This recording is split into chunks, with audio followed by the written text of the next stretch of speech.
মৃত্যুর কষ্ট কি ভীষণ তা জীবিত কোনো মানুষের পক্ষে বোঝা সম্ভব নয়। সাধারণ এবং স্বাভাবিক মৃত্যু আমাদের সবারই কাম্য, কিন্তু তারপরও অনেককেই পেতে হয় অস্বাভাবিকতা। মৃত্যু পরবর্তী কাজ হচ্ছে কবর দেয়া। কিন্তু আজব এ পৃথিবীতে অনেক কিছুই ঘটে। ভুলবশত জীবিত অবস্থায় কবর দেয়া হয়েছে এমন কিছু সত্যিকার কাহিনী নিয়ে পড়ুন। অসুস্থ হয়ে মারা যাবার পর একে কবর দেয়া হয়, কিন্তু তার মা বিশ্বাস করতে পারছিলেন না যে ভার্জিনিয়ার মৃত্যু হয়েছে। তাকে কেউই মানছিলেন না। সবাইকে অন্তত একবার কবর খোঁড়ার জন্য অনুরোধ করেন তিনি। অনেক চেষ্টার পরে কবর খোঁড়া হয়। মায়ের বিশ্বাসই ঠিক হল। দেখা গেল ভার্জিনিয়া কবরে তার কাপড় ছিঁড়ে ফেলেছে এবং নিজের হাত কামড়ে মাংস আলাদা করে ফেলেছে। তার কবরে ভেতরে এভাবেই মৃত্যু হয়। মৃত্যুর পর তাকে একটা স্কুলের পাশে সমাহিত করা হয়।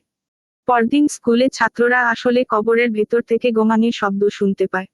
সাথে সাথে কবর খুঁড়ে ব্লান্ডেনকে বের করা হয় এবং সে তখনই শেষ নিঃশ্বাস ত্যাগ করে।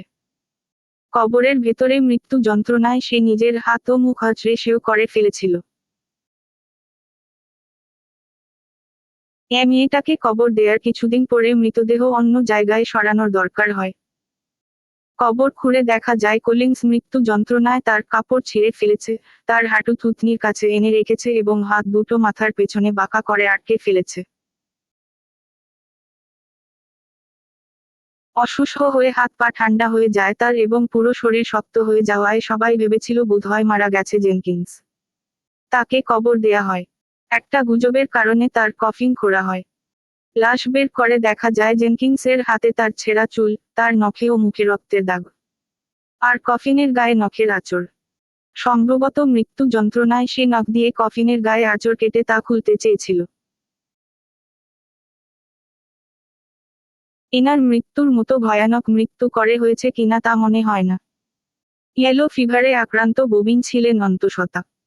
হঠাৎ ভীষণ অসুস্থ হয়ে যাওয়ায় তাকে মৃত ঘোষণা করে কবর দেয়া হয়। এক নার্সের কথায় ববিনের বাবা তার কবর খোঁড়ার ব্যবস্থা করে।